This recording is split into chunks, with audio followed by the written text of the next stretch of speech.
Salut les anacalypsiens, bienvenue dans cette nouvelle vidéo d'Anacalypsie. Aujourd'hui, on va conclure du coup euh, Percy Jackson avec cet épisode 8 qui se nomme... Attendez 2 petites secondes. La prophétie se réalise. Voilà, qui est un épisode vraiment bon. Pour conclure, c'est vraiment pas mal.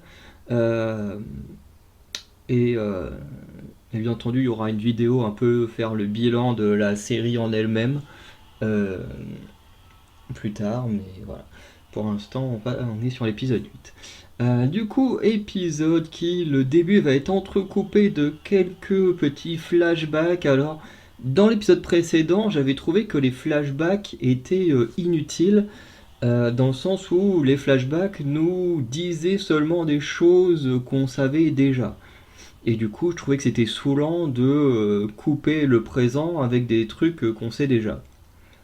Même si c'est pas toujours inintéressant, mais parce que les personnages, eux, ne savent pas toujours ce que nous on sait, mais bon, en tant que spectateur, surtout quelqu'un comme moi qui déteste qu'on lui répète tout le temps les mêmes choses, euh, c'est un truc que je déteste dans la vraie vie, mais c'est aussi un truc du coup que je déteste dans le cinéma ou les séries. À chaque fois, j'ai l'impression qu'on nous prend pour des débiles qui oublient tout au bout d'un épisode. Donc, ça, c'est vraiment un truc qui me déplaît. Donc, voilà, quand on fait des flashbacks juste pour nous dire ce qu'on sait déjà, voilà, c'est des trucs qui ont tendance un peu à me déplaire. Par contre, dans cet épisode, il y a eu 2 flashbacks avec Luke, et par contre, là, je les ai trouvés très bons, dans le sens où les flashbacks font sens avec ce qu'il se passe. Dans le sens où le premier flashback, on voit du coup Luke apprendre à Percy Jackson comment se battre et désarmer un adversaire au sabre, qui du coup, dès direct après, on revient sur le présent avec l'affrontement entre Ares et Percy Jackson, qui d'ailleurs est un bel affrontement, mais honnêtement j'ai bien aimé cet affrontement-là, euh, qui, euh, qui est cool, un peu court, mais en même temps c'est assez logique, hein. Percy fait face au dieu de la guerre, ça pouvait pas durer 10 minutes non plus comme combat. Bien sûr, il va se faire poutrer par Arès avant d'utiliser ses pouvoirs de demi-dieu pour lui envoyer une vague gigantesque sur la tronche avant de l'entaillader, ce qui était dans les règles de leur duel, hein. D'ailleurs, chose que Luke avait parlé, que les dieux vivaient selon certaines règles, et que du coup, parmi ces règles, euh, les demi-dieux, eux, pouvaient les transgresser, mais les dieux, eux, sont obligés de les respecter. Donc en mettant des règles sur le combat, bah, du coup, Percy s'est lui-même sauvé la vie. Et du coup, ça lui permettra de récupérer le casque d'Hadès qu'il donnera à la furie dont j'ai oublié le nom, qui du coup fera que Hadès tiendra sa promesse ou non, on le verra un peu plus tard. Ensuite, du coup, Percy veut absolument finir la prophétie, même s'il est trop tard. D'ailleurs, juste après avoir vaincu Arès et juste pris le casque comme ça, il s'imagine qu'on va lui donner sa meilleure comme ça, d'un claquement de doigts, alors qu'il a toujours pas restitué le casque, et c'était un peu marrant. Et un peu naïf, les enfants. Euh, Bref. Et du coup, il décide quand même d'accomplir la prophétie, même si le solstice est passé, que c'est trop tard. Mais, euh, mais du coup, voilà, il y va tout seul. Et il y a un nouveau flashback avec Luke que j'ai trouvé hyper intéressant aussi, puisque dans ce flashback, il va mentionner le fait que c'est pas parce que tu es en tant que demi-dieu plus petit que tu peux faire peur parce que toi tu n'obéis à aucune règle contrairement aux dieux qu'il faut forcément s'en prendre aux dieux. Comme il fait une analogie avec les araignées, il fait tu vois, hein, les gens, non, bon, il part surtout d'Annabeth, mais c'est vrai qu'on peut le transposer dans la réalité, c'est que t'as beaucoup de gens qui ont peur des araignées, alors que l'araignée c'est une toute petite créature inoffensive. Alors ça dépend quel type d'araignée, hein, mais on prend les petites araignées qu'on trouve chez nous en France, elles sont totalement inoffensives. Euh, Et pourtant, t'as plein de gens qui en ont extrêmement peur au point que ils finissent par tuer l'araignée. Et ça fait du coup écho avec Annabeth qui dit que si Percy va trouver Zeus étant un enfant interdit et vu comme voleur de foot, Zeus ne fera qu'une bouchée de lui. Euh, et en même temps, on connaît à quel point Percy est indiscipliné et ce qui pourrait pousser Zeus à s'énerver et le tuer. Donc on nous tease clairement que voilà, Percy, il faut qu'il fasse attention avec les dieux parce que ils ont beau être effrayés de ce qu'ils ne contrôlent pas, et comme pour n'importe qui, ça ne les empêchera pas d'écraser cette chose pour se protéger. Du coup, l'analogie, je l'ai trouvée très bonne parce que dès qu'on a vu le flashback, boum, on a la confrontation entre Percy et Zeus. D'ailleurs, je trouve que Lance Reddick a fait une belle interprétation de Zeus. Alors, je sais que certains, à l'annonce du casting, ont beaucoup craché sur le fait que certains acteurs étaient de couleur, tout simplement, comme Annabeth.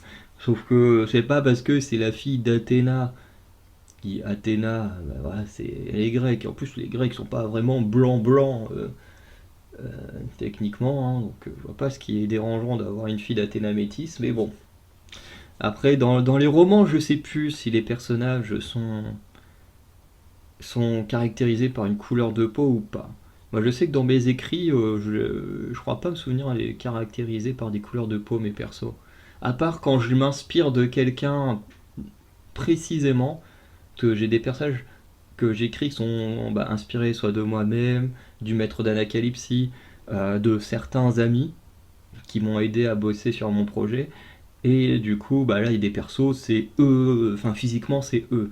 Donc forcément, là, sur ce genre de perso, il y a forcément des caractéristiques physiques un peu plus poussées. Mais dans le général, je préfère laisser les gens s'imaginer à quoi pourrait ressembler en donnant deux trois caractéristiques. Et puis voilà. Mais bon, on n'est pas là pour parler de comment moi j'invente des histoires. Faudrait que je revoie dans le roman comment c'est. Mais je sais qu'Annabeth a été beaucoup critiquée parce qu'elle était métisse. Ce qui, en soi, elle a quand même un père humain. Voilà. Il a le droit de ressembler à son père. Hein, voilà. Et notamment, Zeus avait été critiqué. Et là, il faut revenir sur une chose qu'on a vue avec Arès et qui est également dans le roman. C'est que les formes que possèdent les dieux dans la série, que ce soit Arès, Poséidon, Zeus, on a vu qui Hermès qu'on a vu aussi, et Phaistos, ce sont pas leurs vraies formes. Ce sont des formes humanoïdes qui prennent, parce qu'en gros, s'ils prennent leur vraie forme, tu meurs, tout simplement. Même pour un demi-dieu. C'est pour ça que quand Arès il prend sa vraie forme parce qu'il est en colère, les trois héros ils se cachent, enfin du moins ils cachent leur visage pour ne pas le regarder parce que sinon ils meurent. C'est comme ça. Donc que les gens se plaignent qu'ils aient telle ou telle forme, c'est complètement débile parce que c'est pas leur vraie forme. Ils ressemblent pas à ça en réalité. Leur vraie forme, en fait, personne ne peut réellement la voir sinon tu meurs. Et du coup, ils prennent des formes humanoïdes. Et même dans, dans le roman, ils ont tous des styles très particuliers. Je me souviens d'Arès, lui, c'est le biker de base, quoi. Tu vois, ça n'a rien à voir avec un dieu de la guerre. C'est une réadaptation de la mythologie et qui est vraiment très cool. Mais de là à juste se plaindre, oui, mais machin il est noir, machin il est machin. Ça, c'est vraiment le genre d'argument qui est énervant. Surtout que dans Percy Jackson, les formes humaines, surtout pour les dieux, peuvent être expliquées hyper facilement. Et je pense que c'est pour ça que ils vont, dans le cas de Zeus, pouvoir changer d'acteur euh, assez facilement, puisque pour ceux qui ne sauraient pas, Lance Reddick malheureusement est décédé après avoir tourné John Wick 4 et la saison 1 de Percy Jackson, et du coup forcément on se retrouve sans Zeus, enfin sans l'acteur de Zeus. Et donc ils vont forcément devoir recaster un nouvel acteur, et peu importe qui ils prennent en fait, je pense qu'ils vont quand même prendre quelqu'un qui physiquement est proche Lance Reddick, mais en vrai il pourrait prendre n'importe qui, que ce serait pas déconnant, puisque les dieux peuvent prendre la forme humaine qu'ils veulent. Bref. Euh, mais bon, en tout cas, pour revenir sur la scène, moi j'ai trouvé que Zeus était très bien réussi. Je trouvais que Lance Reddick était très très bon. La confrontation entre les deux était plutôt intéressante, hein.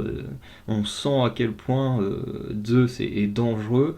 Euh, et d'ailleurs, il y a Poséidon qui va s'interposer, qui va sauver son fils en, comment dire, en abandonnant la guerre euh, contre son frère, hein, qui d'ailleurs est d'une arrogance sans faille. Le mec, ils se sont pas encore battus et il est là en mode oui, on va réunir le Panthéon, on verra à quel point ma victoire était écrasante et fulgurante. Enfin, le mec, il se rend pas peau de la merde, alors qu'en fait, ils se sont même pas affrontés, c'est juste parce qu'ils s'avaient pris à un demi-dieu que le mec il gagne la guerre. Mais j'aime bien, je trouve ça trop cool. Euh, bref. À côté de ça, euh, par la suite, du coup, forcément, la guerre est terminée entre les dieux. Percy parle un peu avec son père, ce qui était vraiment très cool. D'ailleurs, il parle beaucoup autour des rêves, puisque Arès disait que les dieux ne rêvaient pas, ce qui a perturbé Percy, qui lui est hanté par les rêves de Cronos. Et du coup, ça fait que son père va quand même avouer que si les dieux font des rêves, et du coup que très certainement eux aussi peuvent voir Chronos dans leurs rêves. Du coup ensuite Percy y rentre à la colonie, enfin son père le renvoie à la colonie, et une fois à la colonie, il se retrouve confronté à Luke, parce que tous les deux vont dans la forêt, et Luke essaye euh, d'enrôler voilà, Percy dans le camp de Chronos. Et en vrai, c'est hyper intéressant. Alors, c'est lié à la prophétie, mais la grosse prophétie des 5 romans, et pas que du. Parce qu'il y a des prophéties par livre, mais il y a aussi une grosse prophétie qui traverse les 5 livres. Mais je sais plus dans quel roman cette prophétie elle est annoncée.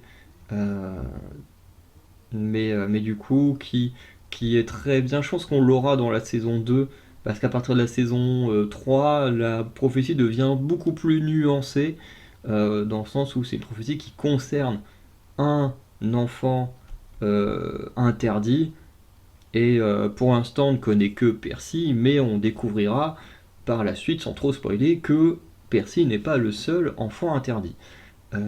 Et du coup, ça rend la prophétie beaucoup plus floue jusqu'à la fin du roman. Et du coup, c'est très très intéressant. Euh, du coup, grâce justement à la prophétie du tome 1, du coup, Percy Jackson va réussir à comprendre que c'est Luke le traite et non Clarisse. Euh, dans le sens où il va dire que il a combattu le dieu qui a changé de camp à l'ouest, donc en ayant affronté Arès, qui a rejoint le camp de Chronos. Il y a une prophétie en mode ce qui a été volé sera restitué, du coup qui est l'éclair, enfin la faute de Zeus, et qu'il aura été trahi par un ami. Et en fait, c'est à partir de ce moment-là où en fait Percy aurait dû réfléchir plus intelligemment dès le début, puisqu'en fait Clarisse n'a jamais été son ami, donc il peut pas être trahi par Clarisse. Alors certes, dans les épisodes, il pensait que la trahison venait de Annabeth ou Grover, je sais plus dans quel épisode, bref, mais la réalité c'est que la vraie trahison, elle vient de Luke. Et, et effectivement, quand Luke a donné les chaussures, c'est parce qu'il savait que la foudre était dans le sac d'Arès, et que en fait les chaussures allaient directement l'emmener dans le Tartare. Et malheureusement, le plan a échoué. Mais Chronos voulait récupérer la foudre lui-même pour se libérer du Tartare. D'ailleurs, je sais même plus comment ils ont fait pour sortir du Tartare. Je sais plus. Bref, en tout cas, vous verrez pour ceux qui connaissent pas trop l'histoire, il s'en remettra pas comme ça. Heureusement. Heureusement que tu sors pas aussi puissant comme ça d'un coup. Euh, et du coup, Luke et Percy vont un peu s'affronter dans un petit combat intéressant, un peu court, intéressant, sans vraiment de fin, puisque Annabeth euh, va plus ou moins sauver Percy. Et quand Luke il verra Annabeth, il va décider de fuir. Euh, et c'est vrai que si on fait le parallèle avec le film, c'est un peu dommage parce que le film, même si Luke survivait et restait dans le camp de Chronos, il y avait quand même une vraie fin avec, enfin pas une vraie fin, mais dans le combat, je veux dire une vraie fin avec euh, du coup Percy qui mettait KO Luke et ensuite, voilà, l'histoire se terminait. Là, il n'y a pas de victoire entre les deux, ce qui est bien aussi, mais ça peut peut-être laisser certains sur leur faim. Mais voilà. Et ensuite, Percy, voilà, et les autres retournent, enfin d'autres, parce que certains s'en mêlent et restent dans la colonie, et d'autres décident de repartir, notamment dans leur famille. Voilà, c'est un peu comme Harry Potter à la fin, hop, là, l'été tu rentres chez toi. Bon, là, je sais pas à quelle période, je sais plus comment se passent les périodes entre quand ils vont à la colonie, quand ils sont dans leur famille. Mais en tout cas, Percy retourne au bungalow, il retrouve sa mère. Ensuite, avec sa mère, il retourne chez lui, là où il y a le beau-père. Un beau-père qui est très très important dans l'histoire. Hein, vous comprendrez pour ceux qui n'ont jamais lu le roman à quel point le père est hyper important. C'est un enculé, mais il est hyper important sans qu'on le voit énormément. Vous comprendrez un jour. Ou lisez les romans et vous saurez plus rapidement que en ayant la suite de la série télé jusqu'à ce qu'ils en parlent. Parce que ça pourrait durer une dizaine d'années. Si on a vraiment tous les bouquins adaptés un jour. Bref. Et du coup, voilà, ça se termine. Bon, il y a Chronos qui revient en mode enfin, ta survie, et ce qui me permettra de. Attends, comment il dit ça? C'est ta survie qui me permettra de me libérer ou de revenir de revenir, un truc comme ça. Bref, parce qu'effectivement, l'un des enfants interdits est important dans la prophétie, mais je ne sais plus comment il formulait entièrement la prophétie. Bref, on verra par la suite. En tout cas, comme vous avez vu sur les colliers, hein, j'avais raison, tout dans le premier épisode, j'étais pas certain de moi, même si ça paraissait assez logique ce que je disais, mais comme vous avez vu, à la toute fin, sur le cordon de Percy, enfin, ouais, à peu près sur les 5 dernières minutes, il a une perle à son collier. Ce qui fait que les perles, c'est bien le nombre, pas forcément d'années, mais le nombre de périodes où tu es resté à la colonie. Parce que je sais pas vraiment combien de temps ils y restent, mais en gros, on va dire l'équivalent d'un an. Et bah hop, à chaque fois tu gagnes une perle en plus. Et du coup, Percy a gagné sa première perle. Donc là-dessus, je suis content. J'avais raison, même si j'en étais plus certain. Parce qu'avec ce roman, je suis plus, enfin avec cette adaptation, je suis plus certain de rien. Parce qu'il y a des choses qui me parlent, où je me dis j'ai des souvenirs de ces trucs-là. Il y a des choses, je me dis je m'en souviens pas du tout. Et du coup, bah, encore une fois, il faut vraiment que je relise ce bouquin. Mais voilà, en tout cas, moi j'ai beaucoup aimé regarder cette série. Franchement, je l'ai beaucoup aimé. Je pourrais facilement quand même revoir le premier film. Le deuxième film, non, c'est vraiment une merde sans nom. Le premier film, à la limite, je pourrais le revoir. Mais honnêtement, la série, pour moi, elle est vraiment excellente. On voit vraiment plein de choses hyper intéressantes. On en voit beaucoup plus que dans le film, puisque bah, il y a plus de temps. Donc c'est plus pratique. Mais, euh, mais franchement, replonger dans cet univers que j'ai attendu impatiemment quand le projet a été annoncé, parce que, bah, encore une fois, Percy Jackson, c'est facile dans mon top 5 des romans favoris, genre même dans le top 3. Euh, Ce que je vais dire là pourrait ne pas plaire à certains, mais en même temps, les goûts et les couleurs sont propres à chacun. Mais même si pendant longtemps Harry Potter ça a été mon roman préféré, et ben, je trouve qu'aujourd'hui, en tant qu'adulte, je préfère Percy Jackson à Harry Potter. Je ne déteste pas Harry Potter, hein. J'ai le roman en plus qui est juste à côté de moi, qui attend que je le lise. Euh, Mais voilà, j'ai rien contre Harry Potter, mais en termes d'écriture et tout ça, aujourd'hui je préfère l'écriture de Percy Jackson. Après en termes d'histoire, les deux ont rien à voir, je surkiffe autant les deux, mais en termes d'écriture, j'ai plus de facilité à lire des bouquins à la Percy Jackson ou Chevalier d'Émeraude que les bouquins à la Harry Potter où il y a énormément de descriptions et tout. Ça j'ai un peu plus de mal aujourd'hui. Mais en même temps, je pense qu'il faut que comme je passe beaucoup de temps à lire des textes, des articles et tout, qui décrivent des trucs à droite à gauche pour mon mémoire, ça fait que j'ai un ras-le-bol des descriptions. Et, euh, euh, et je pense que quelques années, une fois que mes études seront terminées et tout, après, je pense que quand cette overdose sera passée, je pense que j'aurai plus de facilité à relire des romans classiques euh, que là actuellement. Bref. En tout cas, on va conclure. Moi, j'ai passé un excellent moment devant Percy Jackson et cet épisode 8 et même la série en général. N'hésitez pas à me dire vous ce que vous avez pensé de cet épisode-là. Et on se dit à très bientôt pour de nouvelles vidéos, donc avec le bilan de Percy Jackson, les héros de l'Olympe, non, et les Olympiens. Les héros de l'Olympe, c'est le spin-off qui est sorti après. Euh, à partir de normalement de la semaine où vous aurez le bilan, normalement vous aurez pendant 3 semaines un épisode par semaine où je vous parlerai de la série documentaire La vérité kidnappée du rêve au cauchemar qui est sur Netflix. Donc on va passer de Disney à Netflix.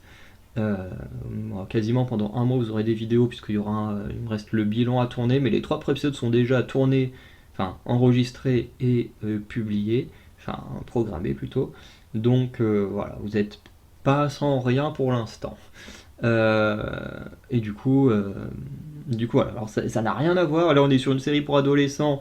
La prochaine série c'est une histoire vraie d'un truc horrible qui est arrivé à un couple, et pas qu'à un couple, on a d'autres témoignages un peu plus tard. Mais je vous conseille de regarder parce que c'est mes vidéos et que moi j'aime autant la fantasy que les trucs criminels, mais faut s'accrocher. En tout cas, voilà. Donc, je vous souhaite une bonne journée, une bonne soirée. J'espère que vous passez du bon temps à regarder mes vidéos et on se dit à très bientôt pour de nouvelles, pour les prochaines vidéos. Allez, ciao.